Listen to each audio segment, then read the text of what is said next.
este lado por lo menos. Ahí está, bien, está perfecto ahí, ¿no? Muy bien. Bien, en la anterior clase habíamos hablado de la vía piramidal. Ahora vamos a hablar en esta clase de la vía extrapiramidal. Y todas las patologías que acontecen cuando se lesiona esta vía. Tanto la vía piramidal como la vía extrapiramidal tiene acción directa sobre los músculos esqueléticos de nuestro cuerpo. Las dos están bombardeando constantemente estímulos. Cuando una de estas se lesiona, la otra predomina. Creo que me preguntaba aquí, ¿cómo se apellida usted? Rivas me preguntaba aquí en la clase, ¿qué pasaba? ¿Por qué aparece la hipertonía en los pacientes que tienen compromiso de la vía piramidal? Justamente por esto, porque esta vía que no está dañada sigue mandando estímulos a los músculos de ese lado. ¿Okay? Y bueno, ven ustedes que ya no tiene origen en la corteza, sino dónde se origina. Aquí vemos un corte coronal de los hemisferios cerebrales, tanto derecho como izquierdo, y aquí vemos en la parte profunda los núcleos grises subcorticales o de la base, que también se llama. Ahí tenemos el cuerpo amigdalino, paleoestriado, neoestriado, el putamen, caudado, todos ellos acá, ¿no? Ahí es el origen de la vía extrapiramidal. Y otros núcleos también que intervienen, como el núcleo subtalámico de Lewis, que lo vemos acá abajo, que es importante, por ejemplo, en una patología que se hace una cirugía con quirotaxia, con la lesión de este núcleo, en el Parkinson, que es la cirugía que se está haciendo en forma de quirotaxia.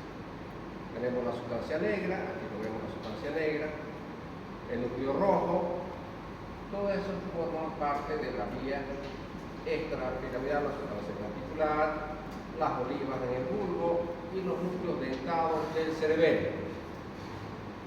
Toda esa estructura forman la vía extrapiramidal. Entonces estas fibras de cada núcleo pueden salir fibras ascendentes o descendentes. Por ejemplo, la retículo espinal. ¿De dónde va? De la formación reticular hacia la médula espinal. La rótula espinal se origina en el núcleo rojo y desciende hacia la médula espinal, y de ahí salen las raíces que tienen que terminar en los músculos esqueléticos de nuestro cuerpo.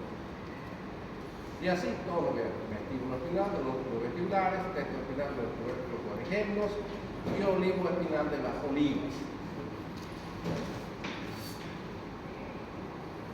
Y también ascendente, tanto algunas que descienden y otras ascendentes.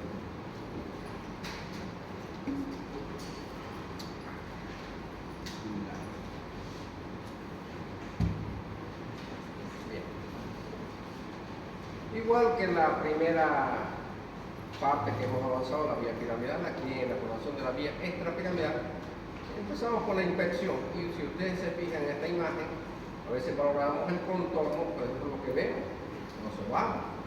El relieve y el contorno, especialmente los músculos. Los músculos pueden estar muy blandos, en el tono muscular, que el tono es lo que tocamos, esa semicontracción suave y permanente que tenemos, semicontraídos, eso es normal. Pueden estar muy blandos, se llama hipotonía, o pueden estar muy duros los músculos, la hipertonía.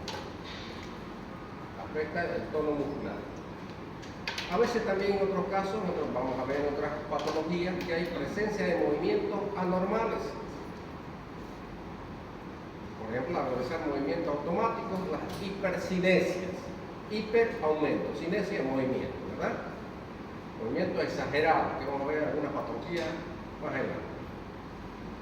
O la pérdida de movimientos asociados, la hipocinesia, movimientos apenas como el parkinsoniano, que camina arrastrando los pies, ¿no? Adosado al pie, al piso. O la presencia de manifestaciones vegetativas, que presenta seborrea, cianorrea o hipertermia. También se asocia en algunas enfermedades extrapiramidales. A la palpación, en el que palpamos el tono de los músculos. Precisamos si están blandos, que es la hipotonía, o están duros, la hipertonía. Exploramos la presencia de temblor o vibración en otros casos a nivel de las manos. Cuando le tomamos la mano al paciente, sentimos a veces el temblor o la vibración. Hacemos las pruebas también. Esta prueba ya ustedes lo conocen: índice nariz, la falta de coordinación o el temblor intencional que se llama, el vaso, la prueba vaso agua, le pongo un vaso, una botella y digo, agarre eso del lado que está afectado, descompone el movimiento y no llega en forma precisa. Se llama dismetría. O la prueba índice nariz, como estamos viendo acá. Primero le explico al paciente que lleve el dedo índice a la punta de su nariz. El paciente descompone el movimiento y lo lleva a otro lado. Y generalmente lo que le llama la atención a este tipo de pacientes cuando tienen enfermedades extrapiramidales, dice el doctor, yo no escribía así, mi letra era demasiado hermosa, gramática, perfecta, como las secretarias, dibujada con letra. Y aquí ya no lo entiendo ni yo mismo, no sé qué es lo que escribo, más o menos parecía la que escriben ustedes, ¿no? En los exámenes, por eso ya he dejado de tomar examen escrito porque no les entiendo, ¿no? Hay que adivinar lo que escriben. Mejor hay que escuchar lo que hablan. Vamos a la enfermedad de Parkinson, una de ellas, que es una enfermedad extrapiramidal. Esta enfermedad es una enfermedad progresiva, cuyas manifestaciones clínicas cardinales son asinesia. ¿Qué querrá decir asinesia? Movimientos lentos o falta de movimiento, como dice, especialmente los asociados. Temblor de reposo, el paciente está temblando, especialmente como el cuentamonedas, lo vemos ahí temblando. Rigidez, lo que lo impide, por ejemplo, si está sentado, pararse y poder caminar en forma correcta. O cuando camina con el tronco inclinado hacia adelante, en la postura, en los trastornos posturales, y la marcha es lenta en la primera fase, y ya más adelante ya ni siquiera caminan, terminan postrados en una silla de ruedas. La causa no se conoce, jóvenes, se cree que en otros casos puede ser secuela de una encefalitis que hubiera sufrido el paciente, con procesos oxidativos, alteraciones especialmente en qué? En la sustancia negra, que es la responsable de la liberación de qué neurotransmisor? Dopamina. Muy bien. La concentración especialmente de ciertos metales pesados, como hierro, magnesio, cobre, que puede también llevar a esto. Pero lo más frecuente que estamos viendo son secundarios los tóxicos ambientales. Cada vez vemos más, especialmente cuando la persona está expuesta a tóxicos. Por ejemplo, en la rural, acá todavía no hay costumbre de protegerse, van y fumigan con esos agroquímicos que utilizan, que son bastante fuertes, no se protegen con máscaras, entonces al tiempo ya terminan con la enfermedad extrapiramidal. La clínica. Temblor. El temblor de reposo desaparece en el sueño. Aumenta cuando el paciente está un poco tenso. Puede aparecer un miembro y se puede extender a todo el cuerpo, a los 4 amigos. Afecta la cara, la mandíbula y como les dije, con la tensión psíquica aumenta y mejora el ambiente tranquilo y desaparece durante el sueño. Esa es la característica de este tipo de temblor. La asinesia o falta de movimiento espontáneo. Cuando caminemos, ustedes fíjense, cuando vayan detrás de su compañero, movemos automáticamente los brazos sin darnos cuenta. Son movimientos automáticos que hacemos, normales. Realmente esos movimientos no hay en los parkinsonianos. El braceo, que es automático, no existe en el parkinsoniano. La micrografía, que es la alteración en la escritura de los pacientes. Prácticamente ellos mismos ya no le entienden a su letra. Y ellos dicen, yo yo no escribía así. Desde que estoy enfermo, empiezo a escribir así, la micrograma. La falta de expresión facial es una fase parkinsoniana, inexpresiva. Mirada fija, como dicen algunos, fase de jugador de póker, ¿sí? Con mirada fija, sin parpadeo. Cuando se está sentado, como les dije hace rato, tiene dificultad al pararse y al poder dar los primeros pasos. Tiene dificultad para vestirse, para asearse, comer, y todo su lenguaje es una monotonía. Realmente en la fase terminal estos pacientes terminan postrados en una cama.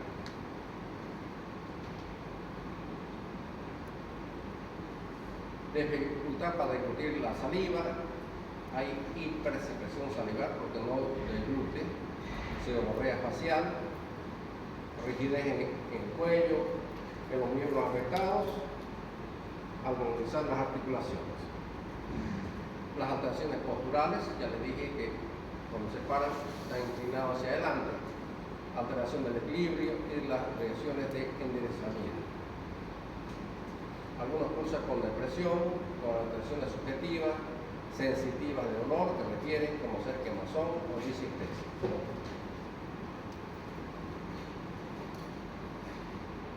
El diagnóstico, vean ustedes que el diagnóstico, jóvenes, es netamente clínico. No se basa en estudios como en otras enfermedades. Aquí el diagnóstico es netamente clínico. La presencia de signos mayores, incluso un signo mayor y dos menores, ya nos permite hacer un diagnóstico. Estamos hablando de la rigidez, el temblor, la cinesia, ¿verdad?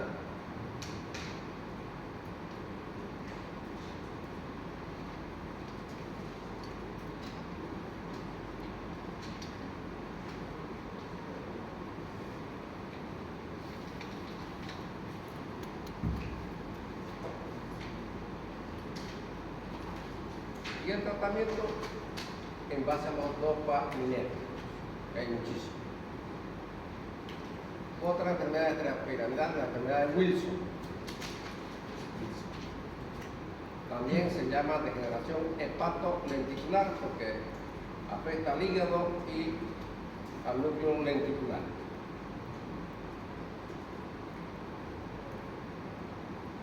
Se ve una degeneración simétrica de los núcleos lenticulares y también se asocia a cirrosis hepática.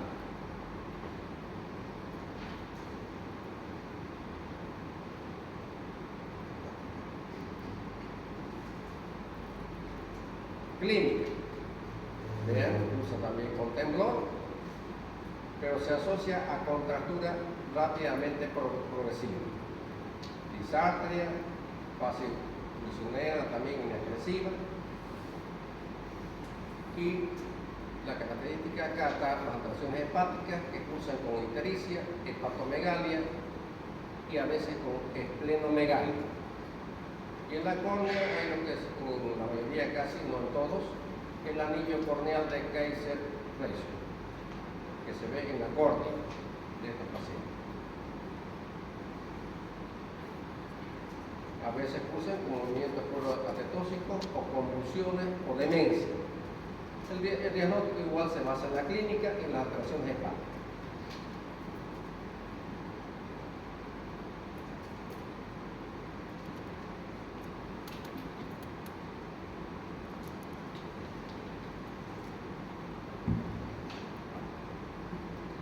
Corea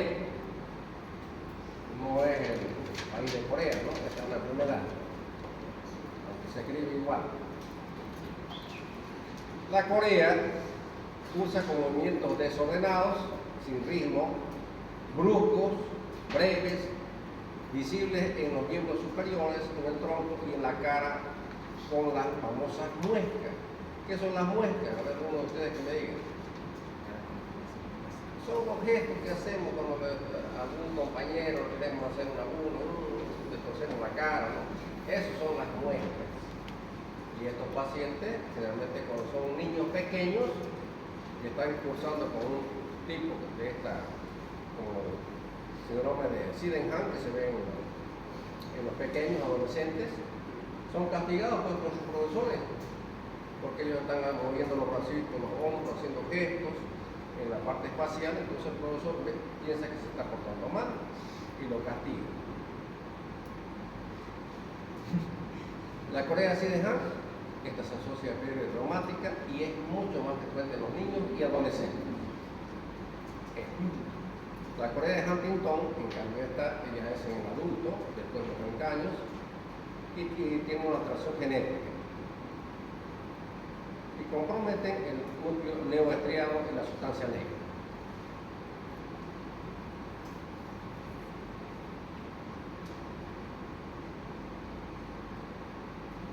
La corea de Sydenham, más frecuente que lo hay en los niños y los adolescentes.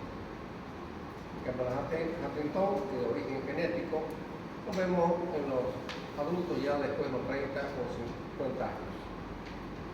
¿Qué presentan estos pacientes? Movimientos desordenados, sin ritmo, bruscos, breves, especialmente visibles en los miembros superiores, en el tronco y las muescas faciales que ya les expliqué en la cara. Ser parcialmente regulados por la voluntad en algunos casos y por poco tiempo. Mejoran con reposo completo y empeoran con los estímulos sensoriales.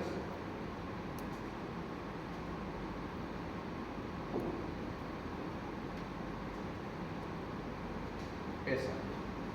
La de Sydenham tiene buen pronóstico, pues se cura. En cambio la otra no.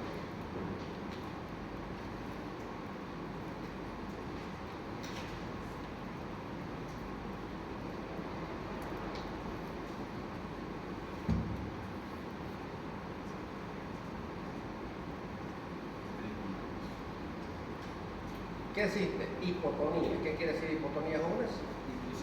El tono muscular disminuido. Disartria, trastornos neuropsicológicos, demencia, alteraciones cognitivas, manía en algunos casos y terminan algunos con esquizofrenia. Clínica de fiebre reumática, en el caso de la Sydenham, como antecedente.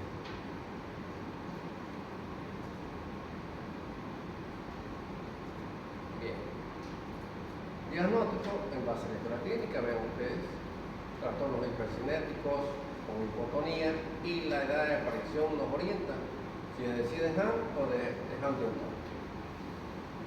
Como dice acá, considerar la corea de Sydenham si ha habido fiebre reumática asociada previa. Y en la de Huntington, los antecedentes familiares, que no solamente es una persona, son varios los que presentan esta patología en grupo familiar. Porque es genético.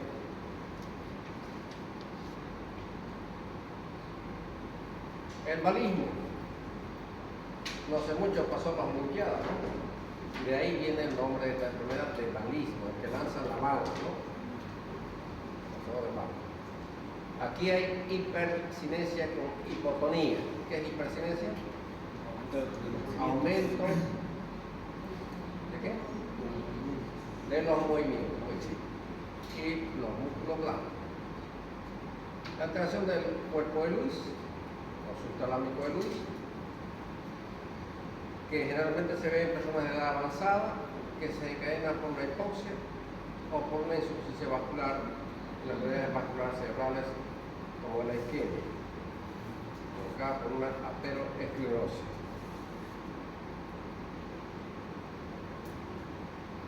Se presenta, como les digo, en personas de edad avanzada, con movimientos involuntarios de gran violencia.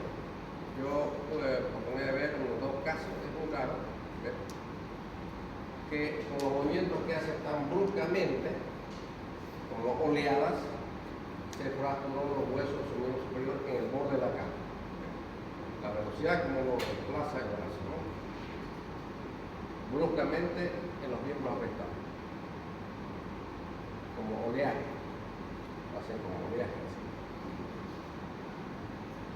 Hemibalismo sí compromete la mitad del cuerpo, rara vez se presenta de forma bilateral porque es una afectación a veces de las arterias que irrigan esa parte del cuerpo del Lewis. O monobalismo cuando es solamente un solo miembro, superior o inferior.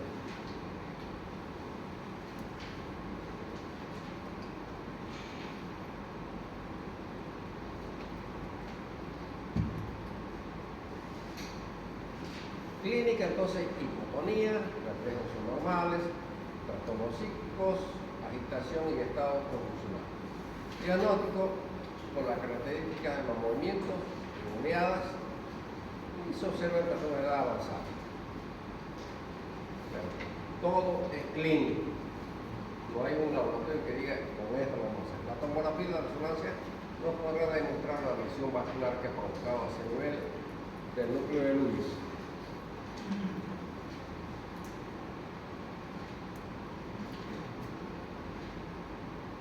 La tetosis es otro síndrome con hipercinesia y espasticidad, aquí al contrario. El tono ya los músculos están duros.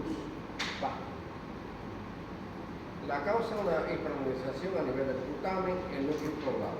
Esto se ve en niños pequeños, ya nacen con esto.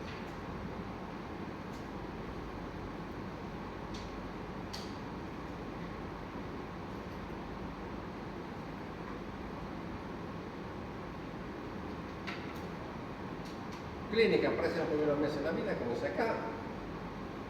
Secuencia constante de movimiento involuntario se inicia en la porción distal de las extremidades superior con cambios de hiperextensión y flexión. Hacen esto y flexión, especialmente en las manos, en los pequeñitos.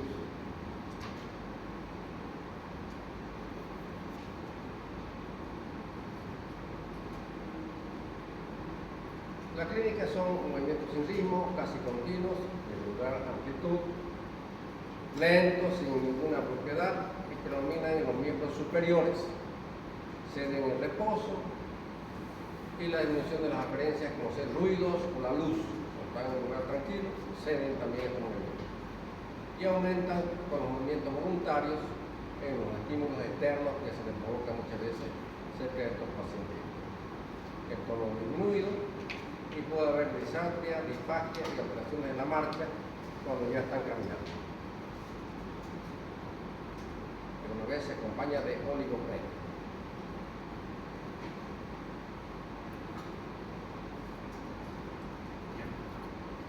Aquí los antecedentes hay que tomarlo en cuenta. La tetosis es un síndrome, la tetosis, que cursa con hipercinesia y espasticidad.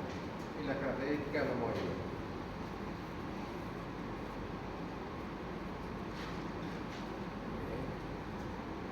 Aquí un cuadrito para ver qué presenta cada enfermedad, por ejemplo el Parkinson, ¿con qué cursa? Con hipertonía e hipocinesia. La corea, en cambio, el valismo y la tetosis con hipotonía y con hipercinesia. No lo pongan del Parkinson.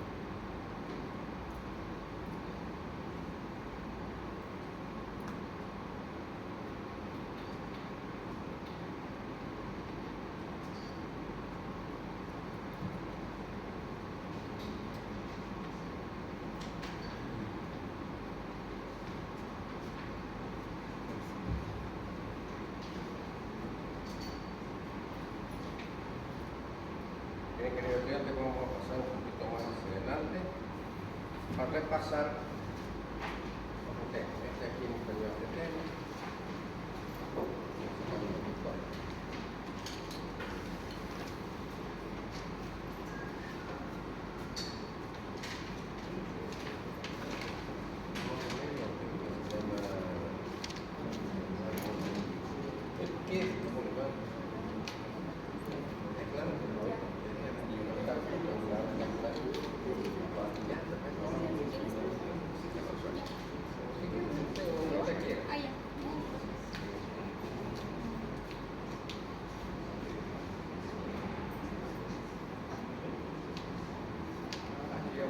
Un poquito lo que están dando ustedes ahora.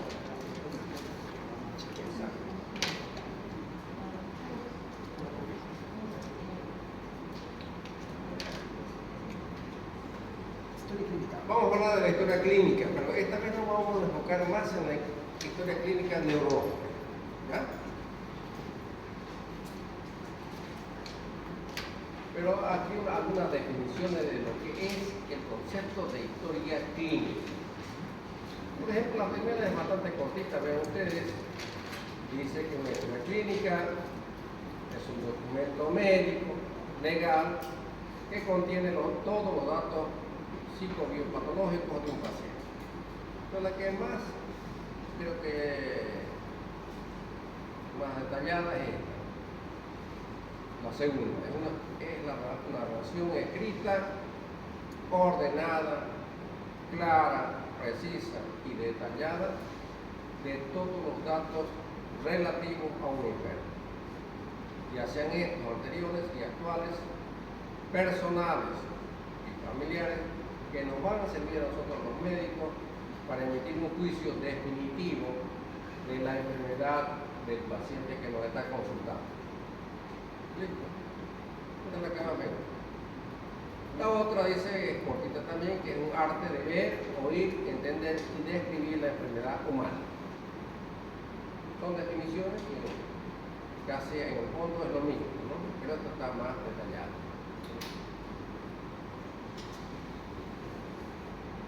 ¿Qué es la anamnesis? Ustedes han llevado, como lo pasa nuevamente, aquí vemos un médico y una paciente que probablemente le está preguntando sobre los motivos por los cuales va a un consultorio. Entonces, el término médico que dice empleado para referirse a la información que nos da el paciente durante una entrevista, ¿sí? Referente a su enfermedad. ¿Y esto para qué nos sirve a nosotros? Para el diagnóstico. Vale una hora de cuidadoso interrogatorio, vale más que 10 horas de exploración. ¿Qué quiere decir? Que hay que tomarlo muy en cuenta, porque uno va a preguntar y todo lo que queremos de la información del paciente.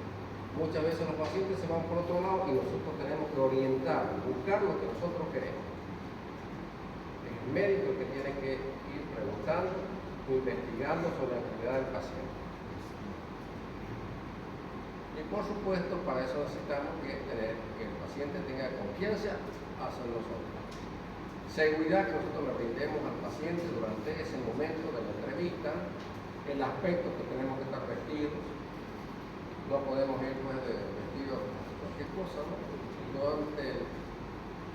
El paciente cuando va a buscar a un médico quiere verlo por lo menos vestido, una indumentaria que lo identifica al médico, un mandil, ¿no? El guardapolvo. El lenguaje que tiene que ser claro, preciso y acomodarse a la cultura de cada paciente.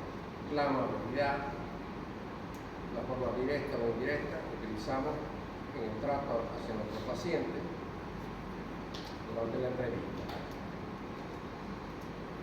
La estrategia para llegar a un diagnóstico se basa en los conocimientos de la anatomía, fundamental en estos jóvenes, porque si el problema va con un problema ocular, imagínense, y si yo no sé la anatomía del ojo, muy difícil que pueda hacer preguntas, ¿no? O la sintomatología, la fisiología, la embriología y la bioquímica, pero por lo menos los conocimientos de la anatomía, que me va a permitir a nosotros, a mí como médico, llegar a un diagnóstico y conocer los signos y síntomas del hombre enfermo. Conocimiento de los exámenes auxiliares que yo lo voy a pedir. Yo tengo que pedir los exámenes que yo lo voy a poder interpretar y darle una respuesta al paciente. Si yo pido un examen y no sé interpretar, pues está medio complicado, ¿no? Tipo de historia clínica. Ustedes ya van a ver cuando estén con los hospitales, que algunas veces cuando están en emergencia, se hacen la historia clínica en las emergencias, ya sea de las clínicas, de los hospitales o de los centros de salud donde estén. De consultorio externo, cuando los pacientes lleguen en forma ambulatoria, hacen una cita con el médico. De los pacientes que están hospitalizados, que muchas veces nos piden interconsulta y tenemos que ir a valorar a otra sala, a otro servicio, y nosotros igual hacemos un interrogatorio, ¿no? Y la visita domiciliaria, que no es muy frecuente acá en nuestro país, pero en otros países sí existe eso, que es la visita domiciliaria.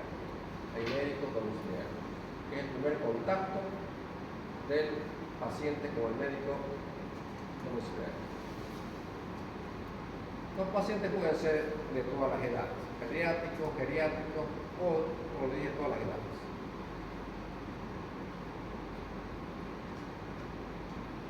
de la ficha de identificación. Aquí pues todos los datos referentes al paciente y esto nos lo llena ya.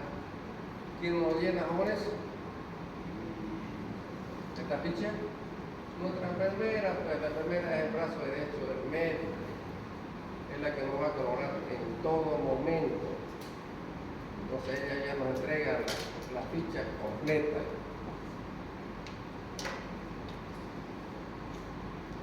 Los antecedentes pueden ser heredos familiares, especialmente una enfermedad que vamos a hablar más adelante, un tema que es la epilepsia. Si interesa saber si hay algunos otros miembros de la familia que también estén cruzando con esta enfermedad.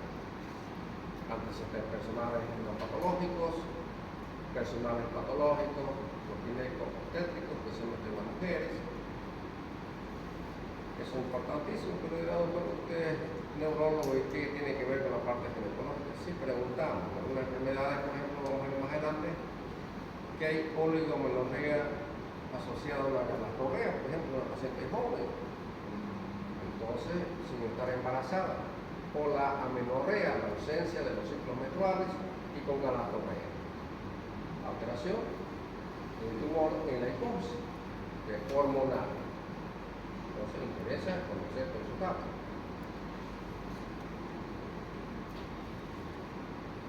Antecedentes heredofamiliares, registro de enfermedades presentes y pasadas, ya sea de los abuelos, de los padres, de los hermanos. Eso averiguamos en el caso, por ejemplo, de los epilépticos.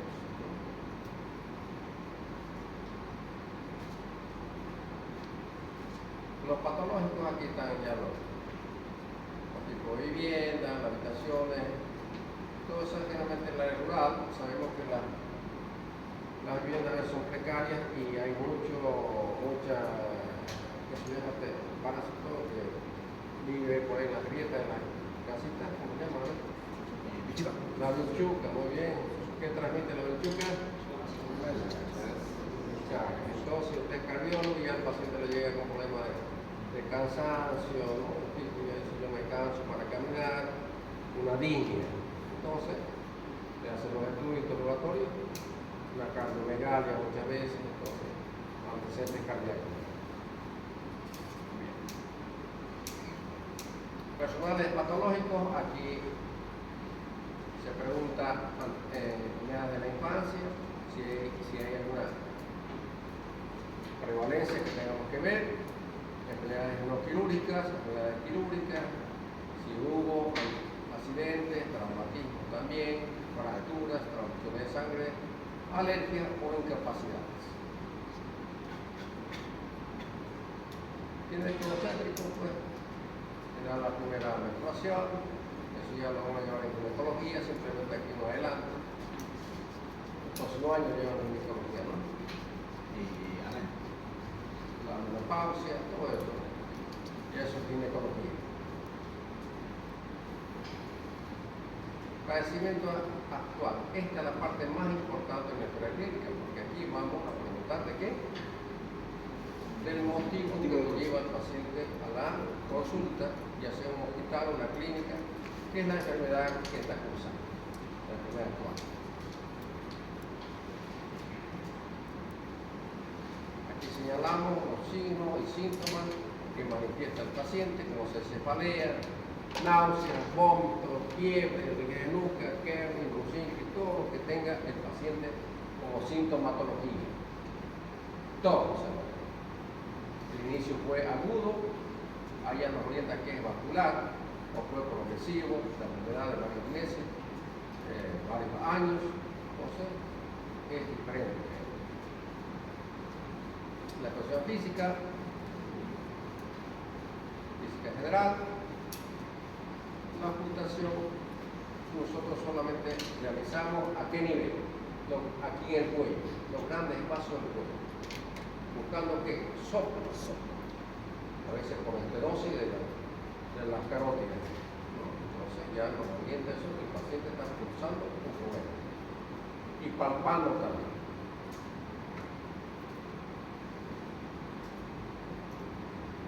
La actitud de los pacientes, a veces hay apatía, o están con excitación psicomotriz, el estado de nutrición de nuestros pacientes, muchas veces vemos pacientes obesos, obesidad mórbida que nos toca a veces que no No hay un equipo que ya más de 120, 150 kilos, creo ya no se puede hacer en algunos equipos un estudio por hacer una tomografía. Es complicado estudiarlo. La anorexia, los extremos y la deshidratación de nuestros pacientes.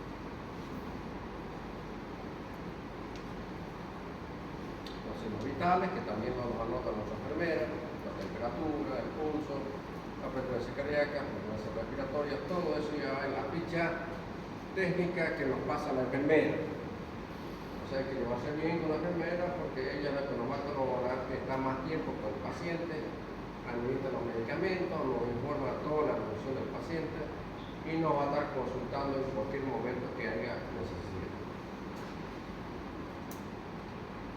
No hay que discutir ni pelearse con la enfermera. Uno pierde. ¿En serio? Y el examen segmentario, pues empezamos la cabeza, el cuello, el tronco, las extremidades, todo. Genitales, generalmente nosotros no examinamos en esta especialidad, salvo que hubiera un caso muy especial que nos permita el especialista, que nos solicite, perdón, el especialista que hagamos algún examen. Pero si no, eso es para los especialistas de esa área. Aquí los neurológicos jóvenes. Vamos a estar en conciencia de nuestros pacientes. El estado mental no, porque es otra especialidad que cuando haya actuaciones mentales lo referimos a otro especialista, que es la materia que están llevando paralela a esta, ¿no? Exacto. Los paracraneales, que ya lo conocen, el sistema motor buscando paresia o plejía, el sistema sensitivo buscando anestesia, hipoestesia o hiperestesia, las variaciones de la sensibilidad que pueda presentar en cada enfermedad del paciente. Signos de irritación benigna, no es irrigación. Como es la fobia de nuca, el signo de Kerning, el Buczynski, que vamos a llevar más adelante un tema exclusivo de esta patología. Síndrome benigno. El examen mental, yo dije que esto es otra especialidad. Cuando tenemos un paciente con trastornos mentales, ¿qué hacemos? Simplemente lo referimos al especialista que corresponde. El lenguaje, capacidad para responder preguntas simples. Muchos pacientes vamos a tener que en el lenguaje, ¿qué vamos a tener nosotros? Las famosas afasias. Afasia motora, que el paciente no puede articular una sola palabra. ¿Sí? Afasia sensitiva o de Wernicke, que el paciente no puede comprender lo que escucha ni lo que lee. ¿Sí? Eso sí vamos a tener. Vamos a tener en otros casos alexia, que el paciente no puede leer, o agrafia, que no puede escribir. Son alteraciones neurológicas.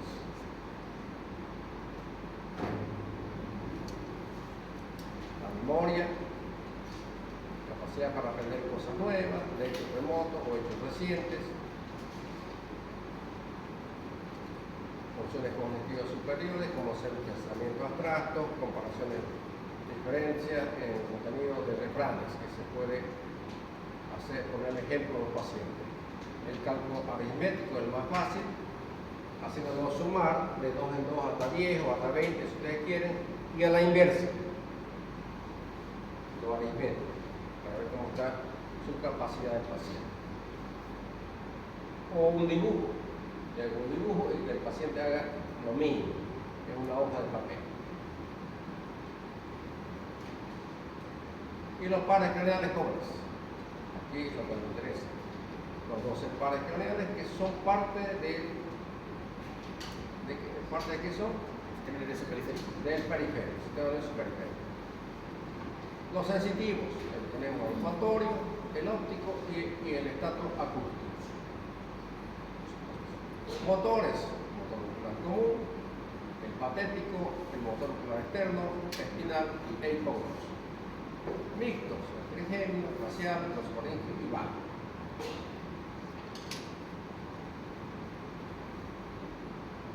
La expresión física, el olfatorio. Miren ustedes el origen, en la parte más superior de la mucosa nasal, ahí está la primera neurona, origen real. Recordamos que con los olores más comunes, uno suave, que puede ser un perfume, u otro que puede ser algo más fuerte. Le hacemos oler narina por narina y le preguntamos. Puede haber disminución, lo que se llama hipoxia, o ausencia de que no sienta nada, anoxia. El segundo par, que es el óptico, su origen está en la retina del ojo. Ahí. Después ingresa hacia el cráneo como nervio óptico. Valoramos la campometría, ve los campos. Le decimos que al paciente que se tape un ojo y que el otro mire directamente al ojo del examinador y le mostramos un objeto en los 4 cuadrantes. Si lo ve, tiene una campometría normal. Pero hay pacientes que van a decir, doctor, no lo veo, y llega hasta la mitad y de aquí para este lado lo ve. Eso se llama hemianopsia, que es lo más frecuente de ver. Y la ceguera.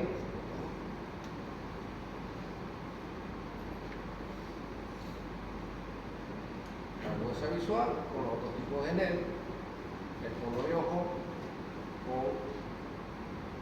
talmotón. El motor ocular común se origina, vean ustedes, en el mesencéfalo. Un par motor llega hacia adelante, se va hacia adelante, llega a la órbita e inerva los músculos rectos, cual superior, inferior, interno, elevador del párpado y oblicuo inferior. ¿Sí? Clínica de este párpado se lesiona, ya sea en el origen o en su trayecto. No va a poder mover el ojo hacia arriba, hacia abajo, hacia adentro, y el párpado va a estar caído, cerrado. ¿Por qué? Porque el orbicular está inervado por el facial, ¿sí? Su oponente. La pupila, ¿cómo va a estar? Dilatada, por acción del simpático. Bien, perfecto. Ese es un par que se ve frecuentemente afectado. El patente. Este poco se ve afectado.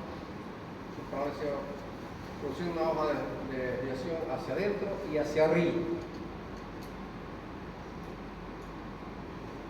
El trigemio, también otro par que frecuentemente consultan los pacientes.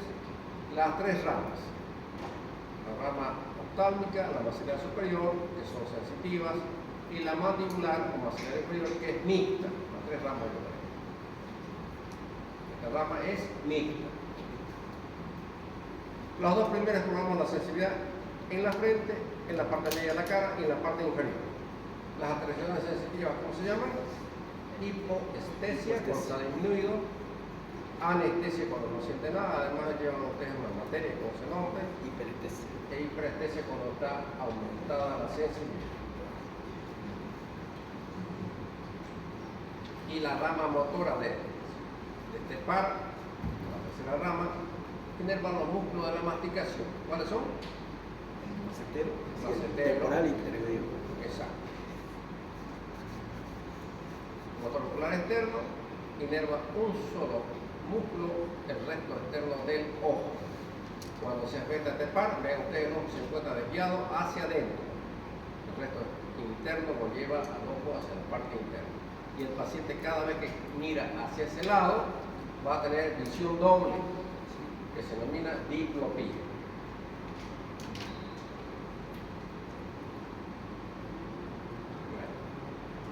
Con reflejo, con motor, iluminamos la pupila y se contrae por acción de ¿quién? Del parasimpático. Cuando está en la oscuridad, la pupila se dilata por acción de ¿quién? Del simpático. Reflejo consensual, iluminamos una pupila, se contrae rápidamente la que está iluminada, y la otra que no está iluminada también se va a contraer lentamente. Eso es lo que se llama reflejo consensual. Reflejo de convergencia o acomodación, le mostramos un objeto a cierta distancia que posee el dedo y le vamos acercando. Y nos fijamos en los ojos y el tamaño de las pupilas.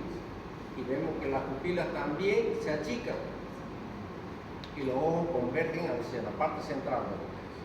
Y las pupilas se van achicando. miosis. Aquí los movimientos oculares, hacia arriba, hacia abajo, hacia adentro y la forma oblicuas. El quinto par es los territorios, la primera rama, la oftálmica, maxilar superior y la maxilar inferior o mandibular. Y aquí tomamos también el reflejo corneal. Con un algodón, como ven ahí, que esté limpio, con una gasa, tocamos la córnea, ¿qué va a pasar? Cerramos el párpado, pues no duele, ¿no? La córnea está inervada por el trigémino, que es porque la rama sensitiva, que transmite el dolor. La cerramos automáticamente. Con un cabello, con una ceja que se nos entra ahí, nos duele, ¿no? Entonces, cerramos. Cuando este par craneal se afecta, le toca a usted la córnea, no pasa nada, no lo cierra, no hay reflejo corneal.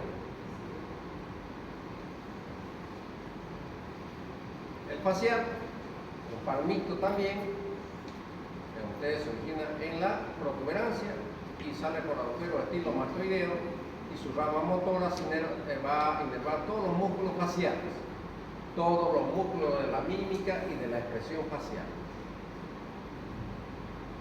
Le hacemos que cierre los ojos, que arrugue la frente, que sople, que nos muestre los dientes, que cierre los ojos bien, tratamos de abrirlos. Todas esas órdenes le damos al paciente y disfrutamos. ¿Qué pasa si tiene una parálisis? La parte sensitiva, el gusto. No se olviden que el facial es el que nos permite percibir el gusto o los sabores de la comida, de los 2 tercios anteriores de la lengua. El estatoacústico frotando el oído o con el diapasón, haciéndolo escuchar si vibra. El noveno par vamos a encontrar especialmente el gusto en la base de la lengua y podemos justamente valoramos el noveno y el décimo par juntos. Hacemos abrir la boca al paciente, le ponemos un bajalengua y que diga la letra A. Cuando están normales estos pares, ve usted la ula se mantiene en la línea media. Cuando está afectado, se va hacia un lado. Desaparece el reflejo nauseoso, hay disfagia, que es la dificultad para tragar los alimentos sólidos y líquidos, y disfonía, alteración de la voz. 3 cosas: disfagia, disfonía y alteración del reflejo nauseoso. El 11º par, exploramos haciendo hacer fuerza con los hombros al paciente, poner las manos encima, como ven en la imagen, y cuando está afectado de un lado no tiene fuerza, porque este par inerva ¿qué músculo? Aquí, ¿cómo se llama? Trapecio. Y el esternocleidomastoideo le ponemos la mano en la cabeza y que empuje. Del lado que está afectado no hay fuerza. 12º, el hipogloso, los movimientos de la lengua.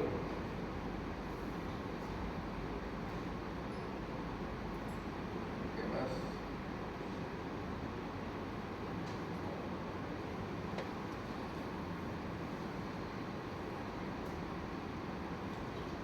Perfecto, queridos amigos. ¿Alguna pregunta, queridos amigos? Ninguna, ¿no? Los espero a lo que le falta el día de mañana. Seguimos con los exámenes. Ya estamos por el tercer grupo que ya di hoy. Faltan 2, jueves y viernes. ¿Alguna pregunta? Nada.